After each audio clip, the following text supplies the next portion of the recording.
உன் தீர்வை கொண்டு வரலையா? 40 லட்சம் ரூபாய லட்சுமணன் 1 கோடி ரூபாய் தெருவில் வீட்டுக்கு தூக்கு போட்டு சாக போனானே, அவனை கொண்டு வரலையா? அடுத்த வேலை சோறுக்கு சில்லியே என்ன பண்றது, பிள்ளைய பட்னியா கிடைக்குன்னு பிரிசனு முன்னாட்டியும் குப்பரப்படுத்திட்டு இப்ப அழுதுகிட்டு இருந்தாங்களே, இப்ப இவங்களை கொண்டு வந்து ஓட விடலையா?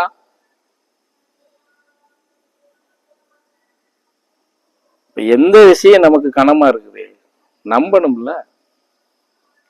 நம்பினால் எதையும் காப்பாற்றப்படும், நம்பலையா வேடிக்கை பார்க்கப்படும்.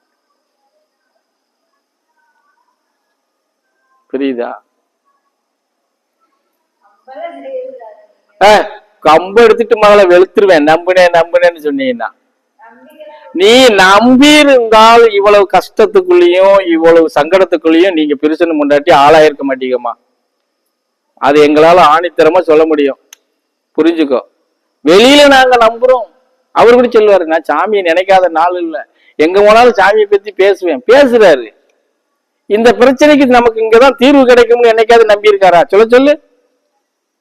இன்னைக்கு வந்ததே தப்பா போச்சுடான்னு 2 பேரும் நினைச்சுக்கிட்டு இருப்பீங்க. நம்மள இப்படி கேள்வி கேட்கார அப்படின்னு.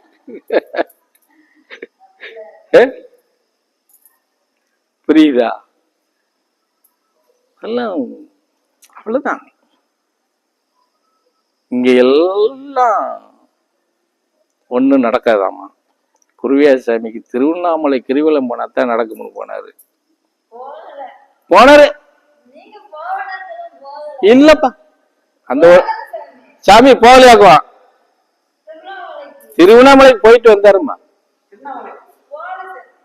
எங்கிட்ட தானே சொன்னாரு, அந்த ரூட் எல்லாம் கேட்டாரு.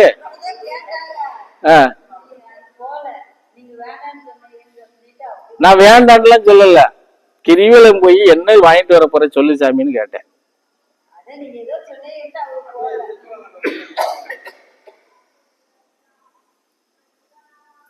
புரியுதா? இப்படிதான் இருக்காங்க. திருப்பரம் கொண்டு போய் என்ன வாங்கிட்டு இருந்தீங்க?